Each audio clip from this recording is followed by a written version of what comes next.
pessoal, graça e paz, eu sou Ana Gaia Rufino, há 18 anos sou professora do Rema, sou casada com o Natan, tenho um filhinho chamado Theo e estou muito feliz com a oportunidade de poder compartilhar um pouquinho da palavra com vocês neste devocional Rema 365. Os textos que eu vou ministrar são Êxodo, do capítulo 21 até o capítulo 23. E essa é uma porção interessante das Escrituras, pois é onde Deus estabelece as leis que vão reger o novo país ou comunidade de Israel que está acabando de ser fundado depois do êxodo do povo de Israel do Egito.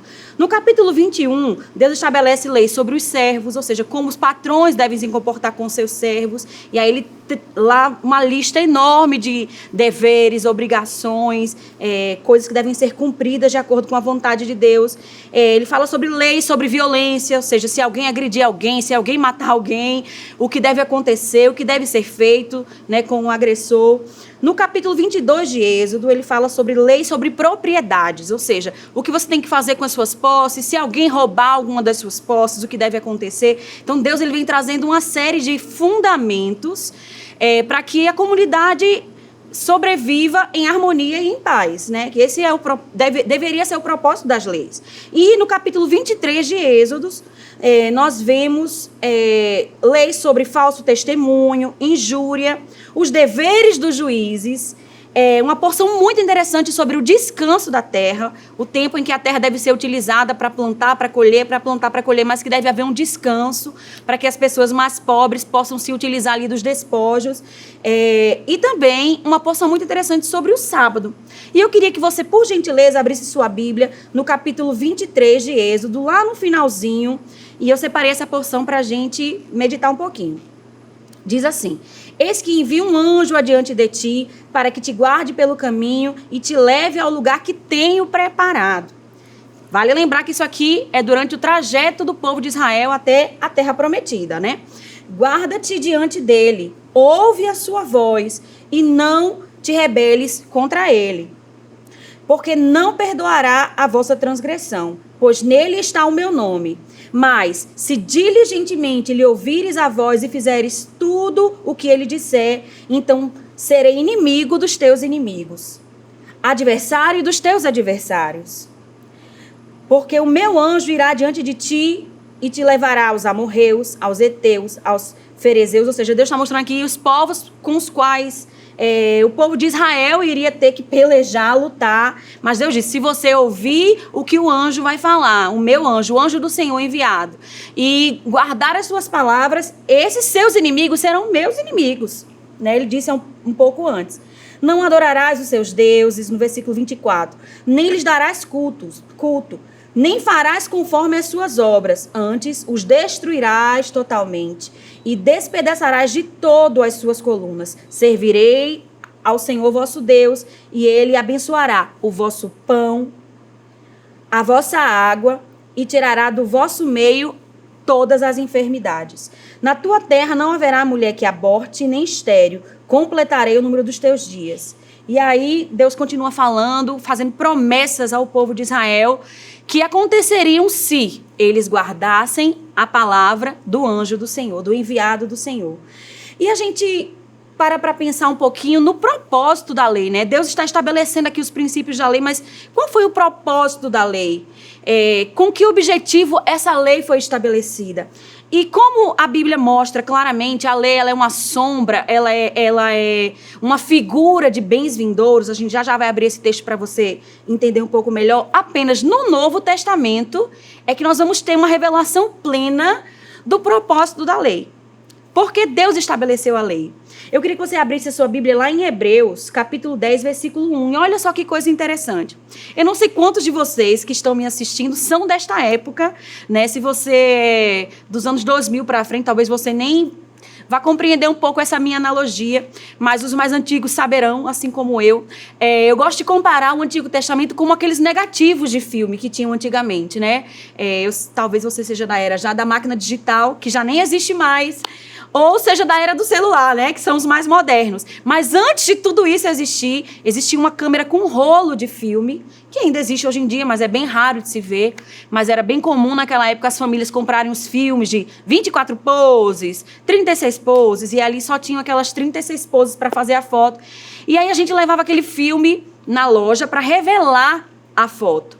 E eles entregavam para a gente um negativo. E eu gosto de comparar o Antigo Testamento com esse negativo, que você olhando para ele parecia só uma linha preta, sem nenhuma imagem, sem nenhuma figura. Mas quando colocada contra a luz, você conseguia enxergar alguma coisa. E aí quando você levava para revelar, é que você tinha realmente a imagem exata da foto que você tinha tirado. Então o Antigo Testamento é como esse negativo. Você só consegue enxergar alguma coisa colocando contra a luz, mas a revelação completa só vem na revelação do Novo Testamento.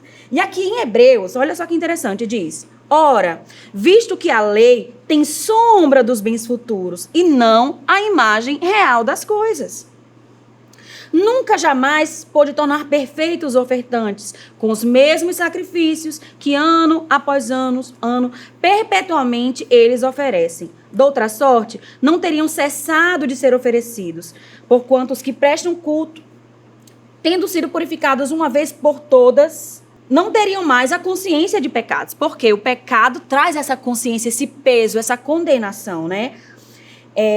Entretanto, neste sacrifício, ou seja, nos sacrifícios que eram oferecidos segundo a lei, faz-se recordação de pecados todos os anos, porque é impossível que o sangue de touros e de bodes remova os pecados. Por isso, ao entrar no mundo, disse: sacrifícios e ofertas não quisestes, antes um corpo me formaste. Não te deleitastes com holocaustos e ofertas pelo pecado. Então, diz: eis aqui estou. No rolo do livro está escrito a meu respeito, para fazer, ó Deus, segundo a sua vontade. Esse texto aqui pertence a Jesus, né? Jesus que precisou receber um corpo, encarnar. Para quê? Para que se tornasse semelhante a nós, né? Houve uma identificação de Jesus com a humanidade para que o sacrifício fosse perfeito. Ou seja, ninguém aqui é touro, é bode, é ovelha, é carneiro. Nós somos seres humanos. Então, Deus se tornou homem para pagar o nosso preço, a nossa dívida, e aí sim oferecer um sacrifício perfeito. Então, a lei era uma sombra, era uma figura do que de fato iria acontecer com Jesus. A lei, ela mostra Jesus, ela revela Jesus. É o que nós vemos lá em Gálatas, capítulo 3, versículo 15. Diz assim: irmãos, falo como homem, ainda que uma aliança seja meramente humana, uma vez ratificada, ninguém a revoga ou lhe acrescenta coisa. Ora, as promessas foram feitas a Abraão e ao seu descendente. Não diz aos descendentes, como se falando de muitos, porém de um só, e ao teu descendente, que é Cristo. E digo isto: uma aliança já anteriormente confirmada por Deus, a lei, que veio 430 anos depois, não pode abrogar, de forma que venha a desfazer a promessa. Porque se a herança provém de lei, já não decorre de promessa, mas foi pela promessa que Deus concedeu gratuitamente a Abraão. Pois qual é a razão de ser da lei, né? É o ponto alto da nossa ministração aqui hoje, do nosso devocional. Qual é a razão da lei? Para que a lei existe? E aí Deus explica aqui na palavra: foi adicionada por causa das transgressões, até que... E essa expressão é muito importante, porque ela mostra um propósito até um ponto estabelecido. Até que viesse o descendente a quem se fez a promessa e foi promulgada por meio de anjos pela mão de um mediador. Ora, o mediador não é de um, mas Deus é um. Então aqui a gente vê a razão da lei. A lei, ela veio com um prazo de validade, ela veio com uma data limite estabelecida. A lei vigora até que venha o descendente, o cumprimento da promessa feita a Abraão, mais de 400 anos antes da lei ter sido dada. Então, para que tantas pessoas ainda hoje em dia querem voltar para a lei, né?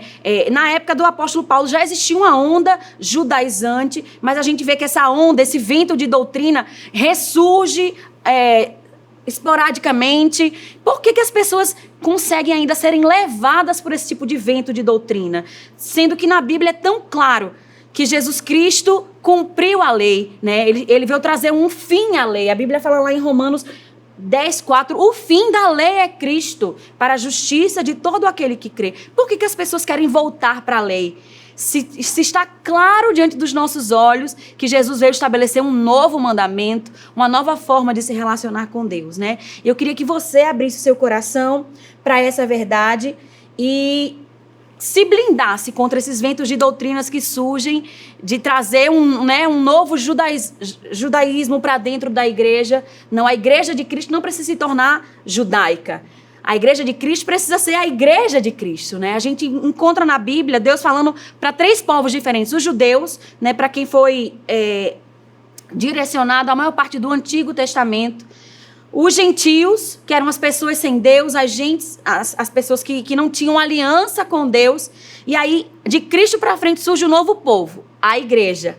E nós fazemos parte desse novo povo, que é lavado pelo sangue de Jesus Cristo e vive em comunhão com Deus. Então, nós não precisamos nos abrir para outros ventos de doutrina, mas precisamos ficar firmes na palavra e na verdade que o nosso Senhor Jesus Cristo estabeleceu. Eu espero muito que você tenha sido abençoado, alcançado no devocional de hoje. Se você foi abençoado, compartilha com seus amigos e familiares. Eu sei que muita gente pode ser alcançada com essa verdade. E até a próxima.